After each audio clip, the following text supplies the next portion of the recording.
warahmatullahi wabarakatuh. Waalaikumsalam warahmatullahi wabarakatuh. Assalamualaikum warahmatullahi wabarakatuh. Waalaikumsalam warahmatullahi wabarakatuh. Kalau menjawab salam diharap yang jelas. Waalaikumsalam. Jadi saya luruskan, kalau menjawab salam waalaikumsalam. Demikian.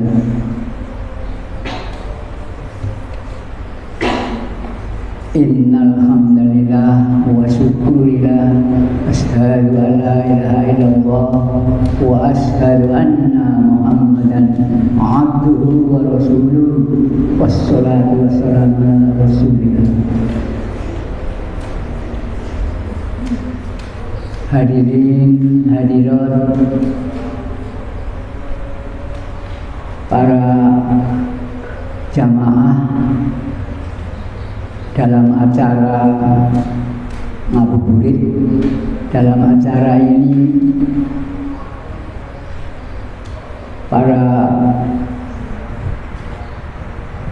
pengurus dan ustadz kita dan anak-anak yang semuanya ini mendapatkan rahmat dari Allah Subhanahu wa Ta'ala. Marilah kita pertama-tama memanjatkan puja dan puji syukur kehadirat Ilahi Rabbi, bahwa sesungguhnya nikmat banyak sekali yang kita rasakan, yang kita peroleh sampai dengan detik ini. Kita masih bisa hidup, masih bisa menjalankan ibadah dengan insya Allah dalam Ramadan ini sampai selesai. Amin. Kemudian kita curahkan sholawat dan salam untuk junjungan Nabi Agung Muhammad beserta keluarganya, para kerabat dan para sahabat serta para umatnya seperti kita semua. Di samping itu mudah-mudahan kita bisa menjalankan segala sunnah-sunnahnya sehingga sampai yaumil akhir kita mendapatkan syafaat atas izin Allah melalui Nabi Agung Muhammad sallallahu alaihi wasallam. Untuk itu kami mencoba, karena kami ditugasi ini dalam hal sebetulnya kami bukan ahli atau spesialis ataupun pakar dari tema yang akan kami sampaikan adalah hikmah atau makna puasa dalam kaitannya dengan perspektif kesehatan kedokteran Islam dalam ilmu kesehatan manusia. Jadi manfaat makna yang besar sekali ditinjau dari perspektif kesehatan dalam dunia kedokteran Islam. Jadi di kedokteran lain kami tidak tahu, tidak membahas. Ini pun pertama-tama anak-anak dan hadirin hadirat rahimakumullah, kami hanya meneruskan, mengutip dari tema yang disampaikan oleh Profesor Dokter spesialis di Rumah Sakit PKU Muhammadiyah Jogja. Beliau juga dosen, beliau juga staf ahli di Fakultas Kedokteran Universitas Gadjah Mada. Ini antara lain kami sampaikan, barangkali ada manfaat, karena kemarin pagi 3 hari yang lalu ketika berlangsung sholat subuh. Setelah itu Pak Murdi menjadi imam dan saya supaya menyampaikan semacam kultum. Ini sama, temanya sama ini ya. Namun karena waktunya terbatas sekali, jadi kami tidak bisa mengungkapkan secara keseluruhan detail. Dan ini garis besar saja. Yang utama kita menghayati tentang apa itu manusia. Manusia itu adalah juga semacam mesin. Jadi laksana kendaraan, mesin dalam motor atau mobil itu mempunyai perangkat yang macam-macam. Dari mulai dinamo ya, penggerak, dari mulai sistem pemanasan, sistem pembakaran, karburator di bensin itu manusia juga sama prinsipnya. Namun punya istimewa karena ini semua ciptaan Ilahi Rabbi.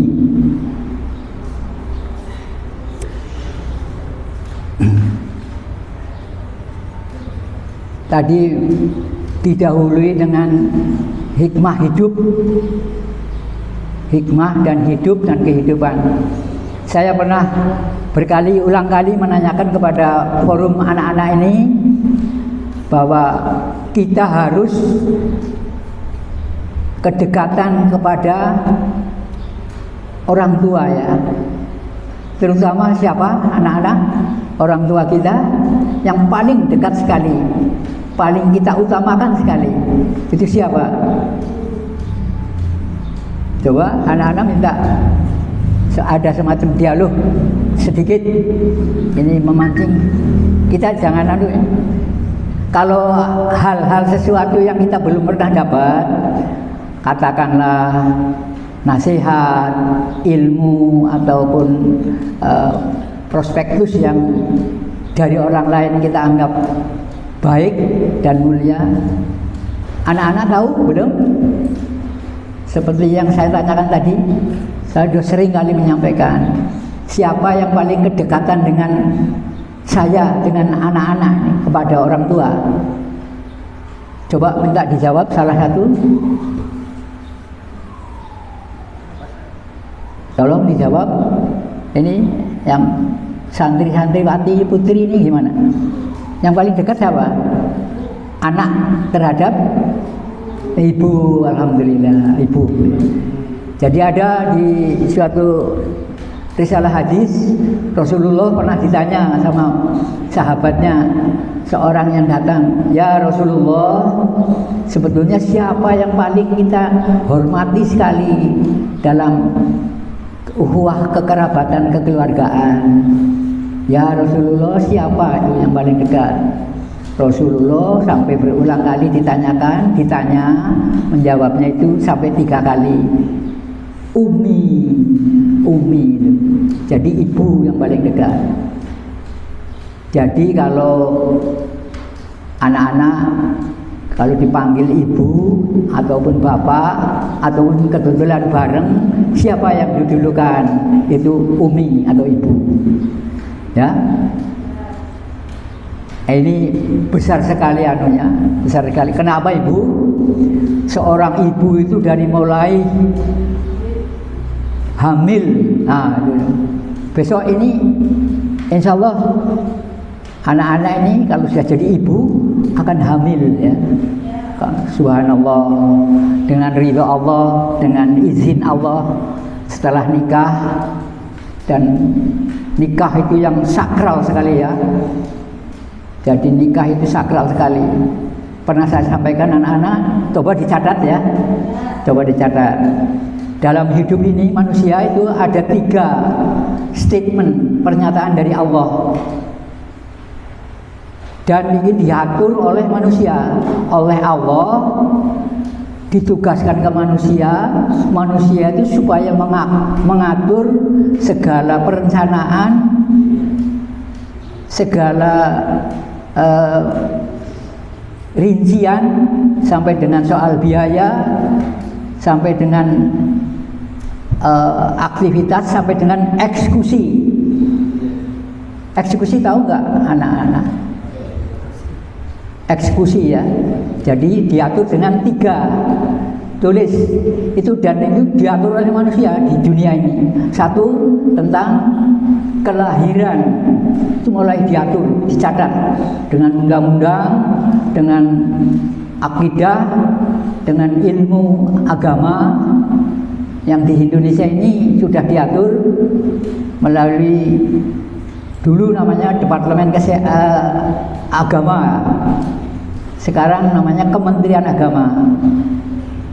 Dicatat itu 1 kelahiran sampai mendapatkan akte kelahiran, dicatat menurut undang-undang. Namun perlu dicatat ini Purworejo, tahu nggak? Kota istimewa, bukan istimewa karena kemegahan, tapi karena pahlawannya. Tahu nggak pahlawan dari Purworejo? Ya, ya semua dari Purworejo ini. 1 yang banyak tahu dikenal, almarhum Jenderal Ahmad Yani.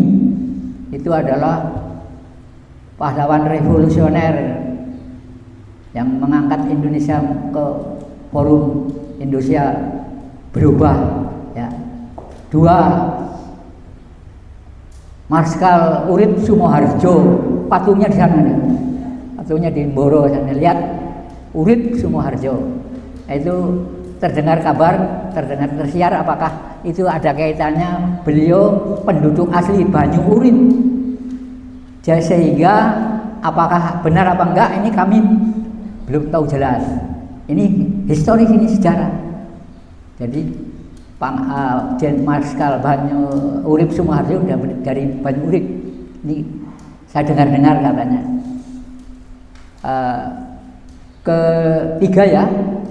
Ketiga itu sang pencipta lagu Indonesia, ya, W.R. Supratman. W.R. Supratman itu anaknya keluarga biasa di sana. Di mana itu? Di tahu desanya ya, W.R. Supratman ini. W.R. Supratman itu di desa apa itu? Ada air terjunnya di sana, di bukit gunung setelah Cangkrep ya, naik ke bukit. W.R. Supratman itu sebenarnya anak orang biasa, orang kampung, orang desa, tapi diangkat anak oleh Belanda, sehingga sebetulnya dia namanya lahirnya Hari Wage. Hari Wage dia lahirnya. Hari Wage dikasih nama Supratman. Pon Wage Kliwon itu pegangannya orang Purworejo, orang Jawa itu. Iya, Pon Wage Kliwon, pasaran Pon. Kalau saya katanya lahirnya hari Senin Pon saya ini. Jadi saya Kamis Legi. Oh, ini Ustadz kita Kamis Legi. Kamis itu hari yang baik sekali. Tadi pagi ikut pengajian. Begitu hebatnya orang yang saum puasa sunnah hari Kamis. Dan hari Kamis tadi Ustadz tadi mengakhiri dengan ditutup oleh, saya mau mengajukan pertanyaan ini. Ada kaitannya hari Kamis. Hari Kamis itu hari yang diangkatnya catatan manusia, raport manusia diangkat oleh malaikat ke atas. Itu dia hari Kamis. Jadi raportnya kita, laporan itu terjadi 1 minggu 2 kali. 1 minggu, 1 pekan 2 kali. Hari Senin sama dari Ahad. Jelasnya nanti ini Ustadz Arif, Ustadz Imam akan menerangkan lah tentang hari Kamis itu. Fadilah hari Kamis. Diangkat catatan amal ibadah manusia tiap hari Kamis. Makanya kalau hari Kamis diharapkan puasa sunnah, subhanallah. Siapa saja yang berpuasa mengangkatkan doanya, memunajatkan doa dengan disertai puasa, subhanallah, itu diberikan jalan kemudahan. Jadi dicatat itu hari Kamis dari puasa. Mengapa sunnah Rasulullah puasa hari Senin sama Kamis itu fadilahnya itu. Raportnya manusia dicatat. Ini orang kemarin berbuat baik sekali, berbuat amal soleh, memberikan sesuatu pertolongan, bantuan kepada orang.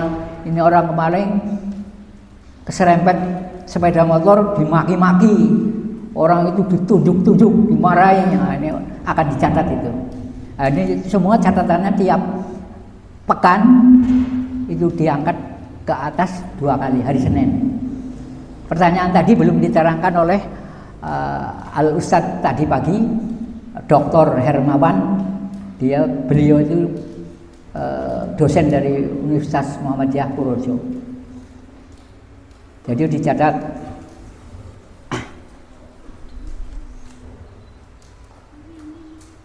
Kemudian itu etape pertama ya, etape kedua kita teruskan dengan ini tadi. Masih 5:30. Ini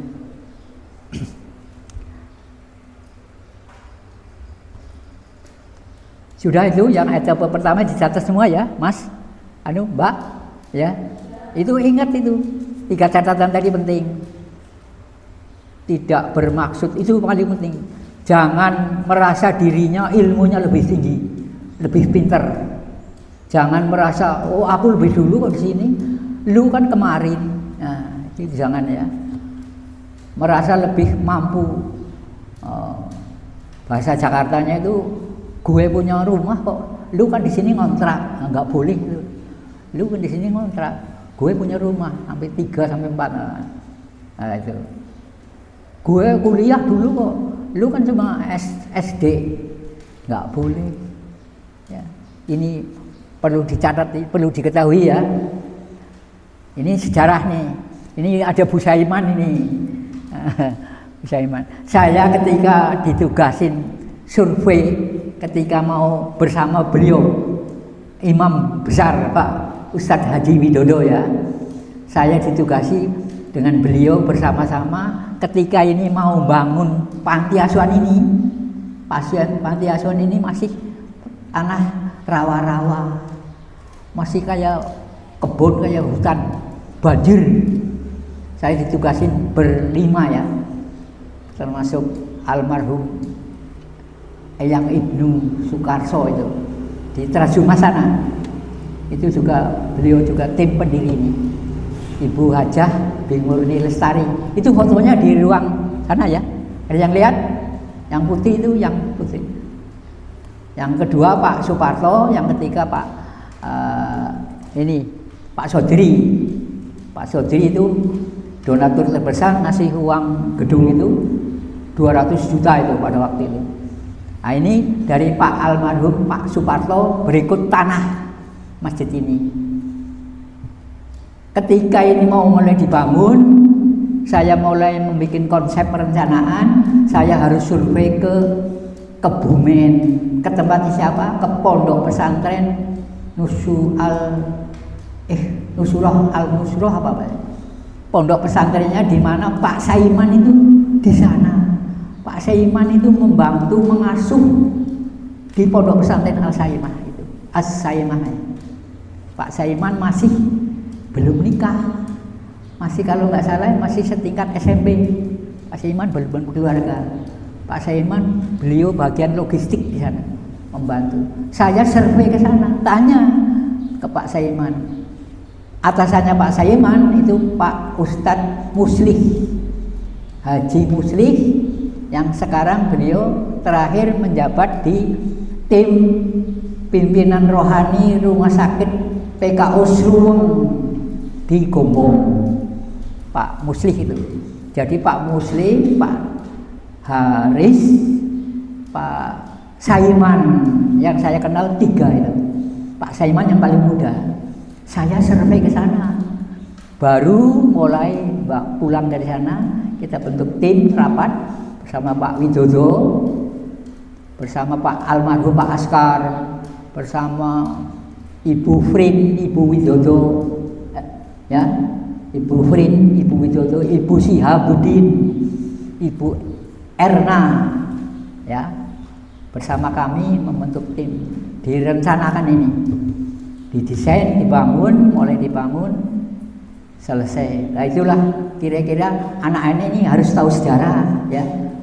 Jadi Pak Saiman itu kita survei ke sana.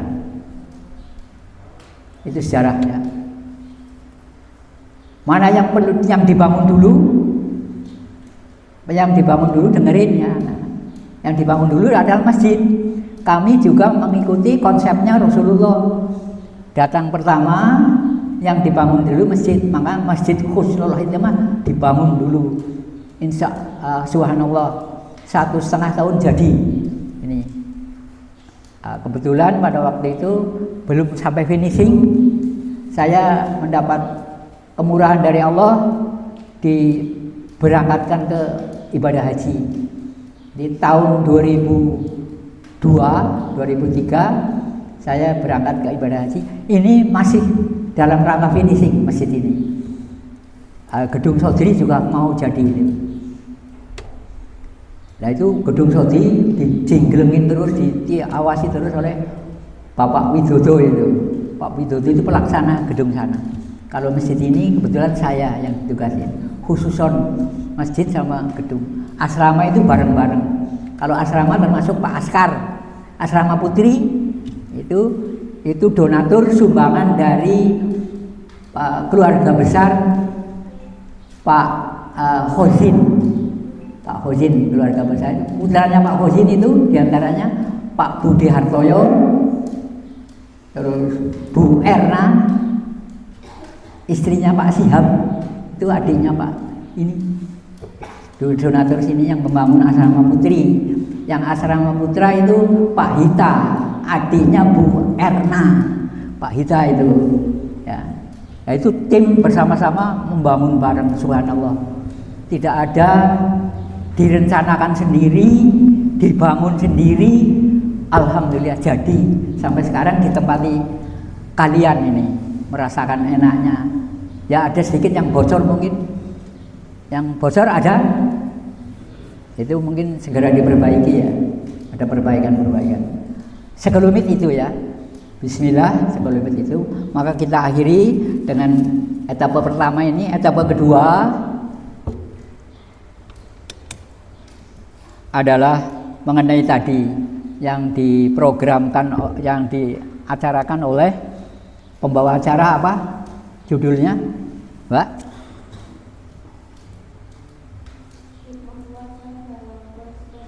Ya betul. Hikmah puasa, makna dan hikmah puasa dalam perspektif kesehatan manusia ditinjau dari kesehatan kedokteran Islam. Jadi anak-anak juga harus tahu ada kedokteran bidang bukan yang Islam ya.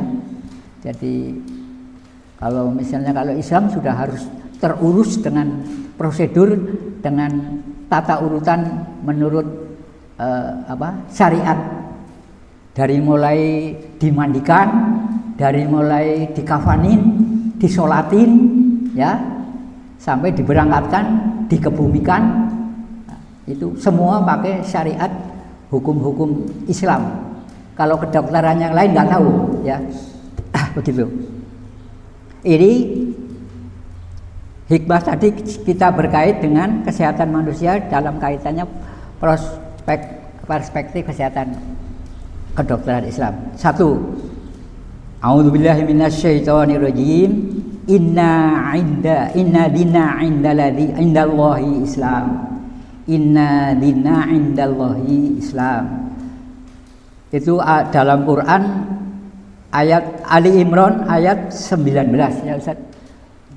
Ayat artinya bahwa alhamdulillah subhanallah, agama Islam ini agama yang diterima oleh Allah. Jadi selain agama Islam tidak bisa diterima Allah. Inna dina indallahi Islam. Ali Imran ayat 19 nanti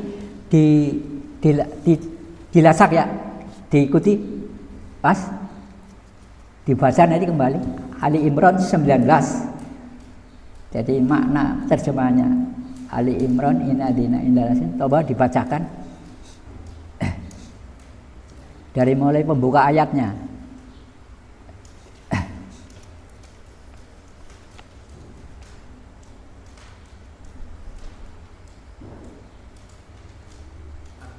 A'udzubillahi minasyaitonirrajim.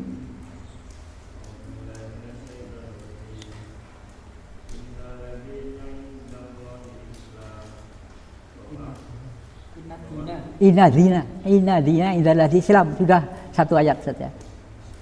Bukan innaladina, innad dina. Inna dina.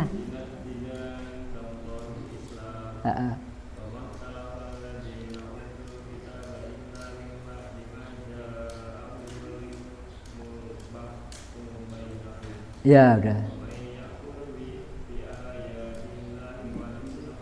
Ya, ya dipotong dah. Artinya mananya bacakan. Sesungguhnya adalah di sisi Allah ialah Islam, tidaklah berselisih orang-orang yang telah diberi kitab kecuali setelah mereka memperoleh ilmu, karena kedengkian di antara mereka. Barang siapa yang ingkar terhadap ayat-ayat Allah, maka sungguh Allah sangat cepat perhubungannya. Amin amin. Jadi singkatnya begini, karena Islam itu sudah diutamakan, siapa yang beragama Islam, yang Muslim, ditingkatkan menjadi mukmin. Itu dalam Islam yang sangat utama adalah ibadah apa? Yang akan dipertanggungjawabkan nanti ditanya di akhirat itu ibadah apa? Sholat. Jadi ini langsung saja makna sholat itu penting sekali. Sholat terutama pada gerakan semua tubuh badan kita itu bergerak semua, sholat, ya. Ini tendensinya yang sangat sakral sekali, sangat bermakna adalah sholat pada waktu gerakan ruku. Gerakan ruku itu begini ya, ya. Halo, ini gerakan ruku ini kepala, ini rata, punggung rata. Jadi ini punggung itu berpusat di tengah sentris ini, itu tulang sumsum. Jadi isinya sumsum manusia. Jadi siapa saja yang bergerak ini, sumsumnya akan sehat, digerakkan ini, lancar pengaliran darah. Ya, itu pada waktu ruku harus lurus, serius, ya, jangan hanya itu letoy, jangan. Ruku tegak, lurus. Tegak, kakinya lurus ini. Sampai pernah Rasulullah menggambarkan kalau orang yang sedang ruku itu ditaruhi gelas di atasnya tidak jatuh karena tidak miring. Jadi horizontal di ruku. Ya. Bacaannya subhanakallahumma rabbikal subhanakallahumma wa bihamdika Allahumma afir. Ya. Kalau ruku bacanya begitu ya, subhanakallahumma wa bihamdika Allahumma fir. Itu persis itu, darah itu lancar itu, ya, lancar dari otak lancar ke bawah, ke sini punggung, tulang punggung bawah. Itu gerakan yang akan insya Allah kalau manusia gerakannya peredarannya darah lancar, insya Allah akan sehat. Itu ruku, atau dengan bacaan lain subhana rabbiyal azim, ya, itu juga boleh. Tapi yang benar yang kita anukan kita dengan tarjih itu doa tadi. Kalau ruku subhanaka Allahumma wa bihamdika Allahumma fir. Setelah itu sujud. Sujud ini adalah, tahu nggak, ditulis ini sujud. Sujud dalam makna beribadah, terutama dalam sholat. Sujud dalam sholat, sholat sunnah, sholat wajib, sholat apa saja. Makna sujud dalam sholat itu adalah penghormatan tertinggi kepada Sang Pencipta. Jadi sujud itu penghormatan tertinggi kepada Sang Pencipta. Penghormatan tertinggi pada Sang Pencipta, bahwa sujud itu adalah makna yang terbesar. Manusia harus sujud, kenapa? Kepala yang setiap hari di atas, kalau jalan kan di atas kepala, ya, tidur posisinya di atas. kaki di bawah. Itu kadang-kadang lupa akan daratan, akan buminya. Orang siapa saja yang sujud di buminya Allah itu akan ditaklukkan, takluk sujud di buminya Allah. Ada yang sujud di air, di sungai nggak ada. Sujud di air nggak ada. Sujud di buminya Allah.